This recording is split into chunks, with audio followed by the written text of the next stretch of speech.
En un video anterior de esta serie analicé el proceso de activación económica de los sectores populares que se manifiesta en la gran expansión que han tenido el trabajo por cuenta propia, informal o formal, los pequeños negocios, los emprendimientos familiares y asociativos, las microempresas y las pymes, y el ejercicio independiente de variados oficios y profesiones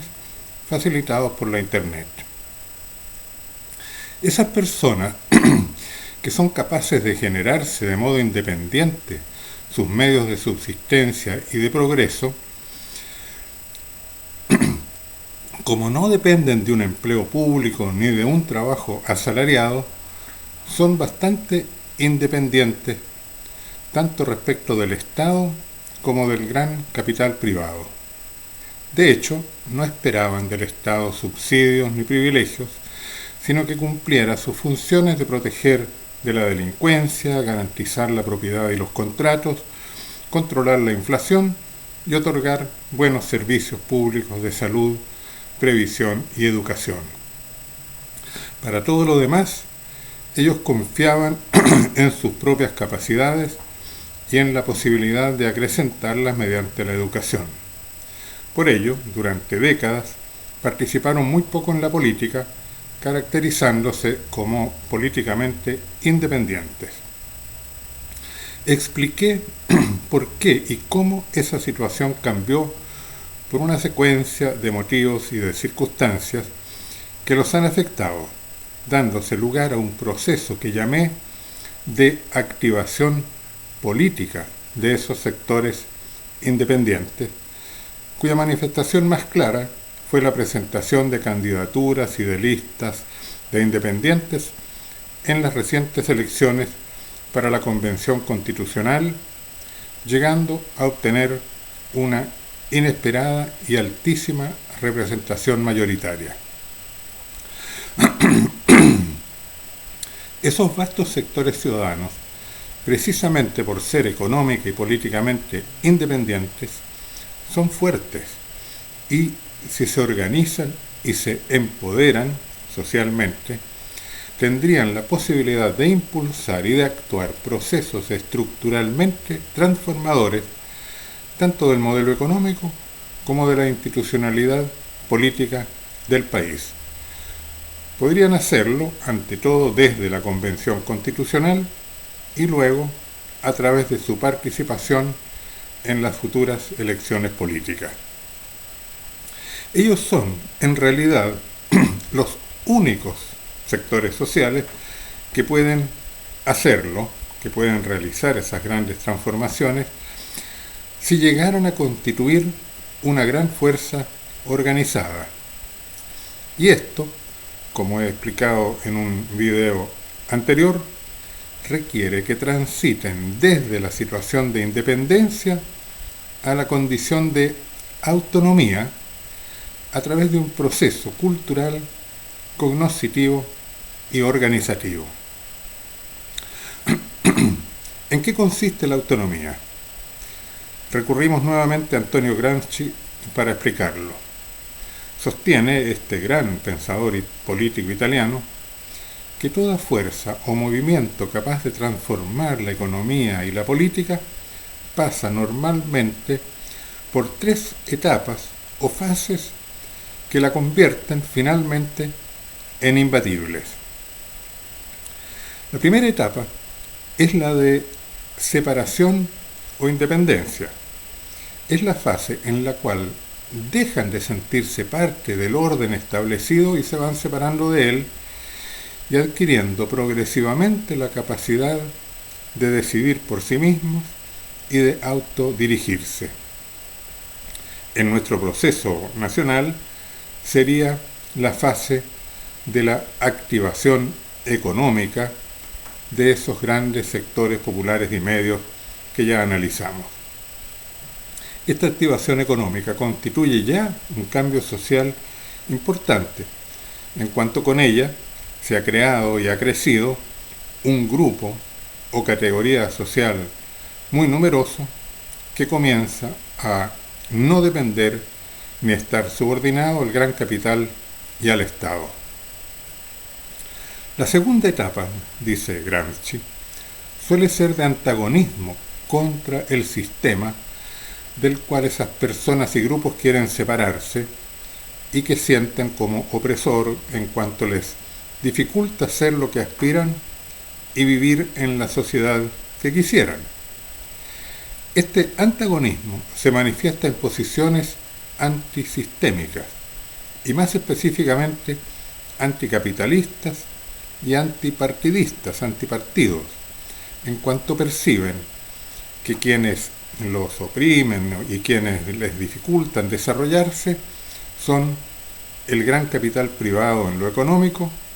y el partidismo o la partidocracia en lo político. Me parece que con alta aproximación, en el caso de Chile, esta segunda etapa corresponde al proceso que hemos llamado de activación política de los independientes. Sostiene Gramsci que esta fase del antagonismo es insuficiente para realizar transformaciones que verdaderamente cambien las estructuras económica y política, porque el antagonismo implica todavía mantenerse en alguna medida importante subordinados respecto a aquello que se combate. Quien es anticapitalista y antipartidista está todavía definiéndose a sí mismo por aquello contra lo cual lucha. No se tiene todavía un proyecto propio que exprese sus intereses y sus ideas en forma positiva. Se es anti, se lucha contra lo existente, contra lo viejo, sin que todavía se actúe construyendo lo nuevo. Y es ahí donde Gramsci plantea la necesidad de una tercera etapa que consiste en el tránsito desde la independencia hacia la autonomía. Se es autónomo cuando se tiene un proyecto propio, coherente y consistente, realista y eficazmente creador de la nueva economía y de la nueva política. Cuando se está en contra, en el antagonismo, todavía se teme la reacción del adversario que lo puede vencer o cooptar o subordinar, porque careciendo de la capacidad de proponer y de iniciar la creación de la alternativa al orden existente, la sociedad, la economía y la política deben seguir funcionando, pues a nadie sirve realmente la desorganización, la perpetuación del conflicto y el posible caos. Alcanzar la autonomía, en cambio, es llegar a ponerse en una posición superior y ser capaces ya no solamente de impedir ser absorbido, sino de integrar al propio proyecto a crecientes sectores de la sociedad que todavía se encuentran subordinados al gran capital y al régimen partidista. La pregunta clave es, entonces, ¿cómo se alcanza, cómo se construye la autonomía? La respuesta que da Gramsci es que la autonomía se construye en un proceso de carácter intelectual y cultural por el cual se llega a ser capaz de comprender la complejidad de la realidad, en este caso de la realidad económica y política, y a partir de ello elaborar y proponer un gran proyecto transformador mediante la construcción de una nueva economía y de una nueva política.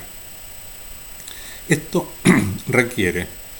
que esos sectores sociales, primero activados económicamente y luego activados políticamente, vivan un tercer proceso que podemos llamar de activación cultural e intelectual, o sea, de expansión del conocimiento y de las capacidades de elaboración del proyecto nuevo alternativo y de su comunicación y difusión. Lo cual Esto de elaborar un nuevo proyecto no es sencillo,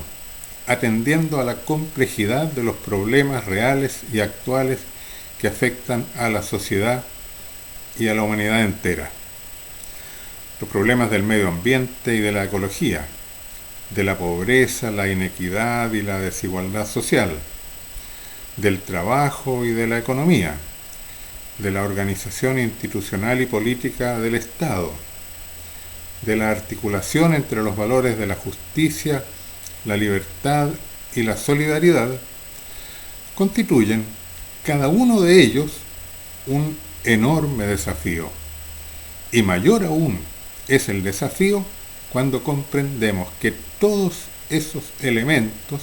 se encuentran relacionados e imbricados, estando recíprocamente afectados.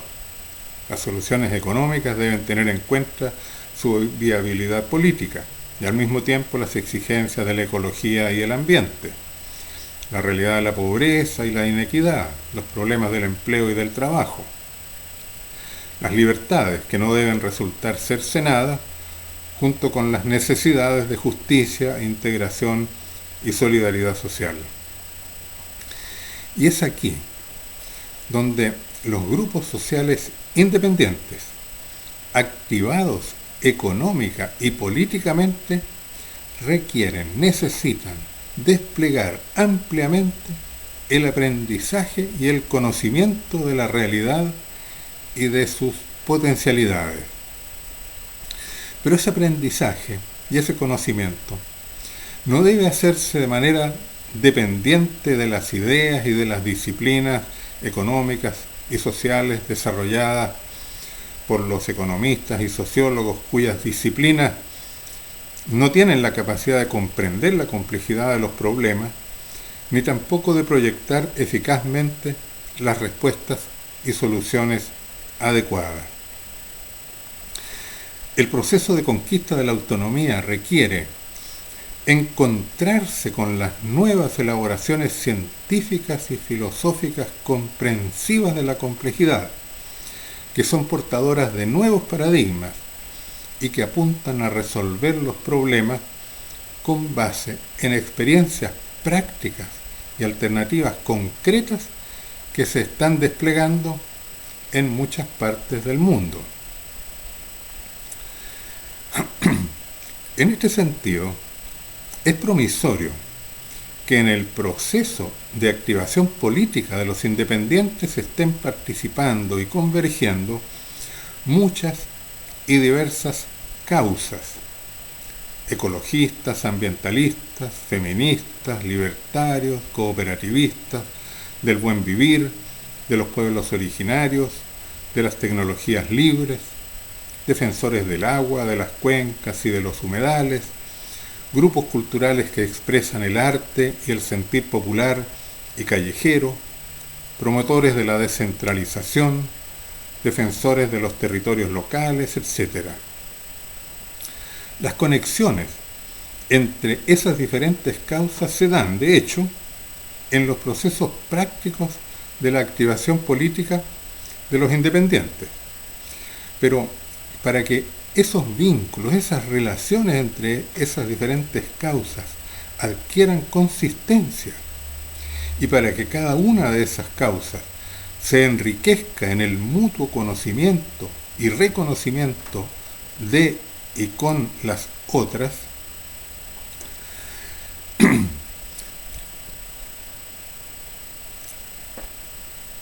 y para que ellas avancen hacia la autonomía en los términos que expliqué recién, es preciso que esas convergencias, integraciones y complementariedades sean elaboradas conceptualmente. En esta dirección están los aportes epistemológicos y científicos de las ciencias comprensivas de la diversidad y de la complejidad. Y también en esa dirección se encuentra la concepción o ideología solidarista que propone un modelo triangular que permite entender y proyectar la economía, la política y la cultura, sustrayéndolas del rígido esquema o eje bipolar de izquierda y derecha, capitalismo y estatismo, que ha predominado hasta ahora. Esas concepciones bipolares y polarizantes ya no sirven ni para comprender la diversidad y pluralidad de la realidad social, ni para proyectar y proponer soluciones a los grandes problemas reales y actuales de la economía y la política. Las ciencias comprensivas de la complejidad y el enfoque triangular, que además del Estado y del gran capital privado reconoce a la ciudadanía mayoritaria y a las experiencias populares y solidarias como una tercera dimensión y componente de la realidad económica y política, facilitan abrir el conocimiento y potenciar los procesos, tanto de lo que está naciendo desde la base de la realidad social, desplegándose en múltiples lugares y de muchas formas, como también de lo que está surgiendo simultáneamente desde las más encumbradas elaboraciones filosóficas y científicas. Desde ambos procesos creativos se avanza y se transita hacia la autonomía. En el encuentro de ellos se abren nuevas formas de organización y de acción transformadora, coherentes y eficientes. A ese proceso organizativo me referiré en el próximo, que será también el último de los videos de esta serie.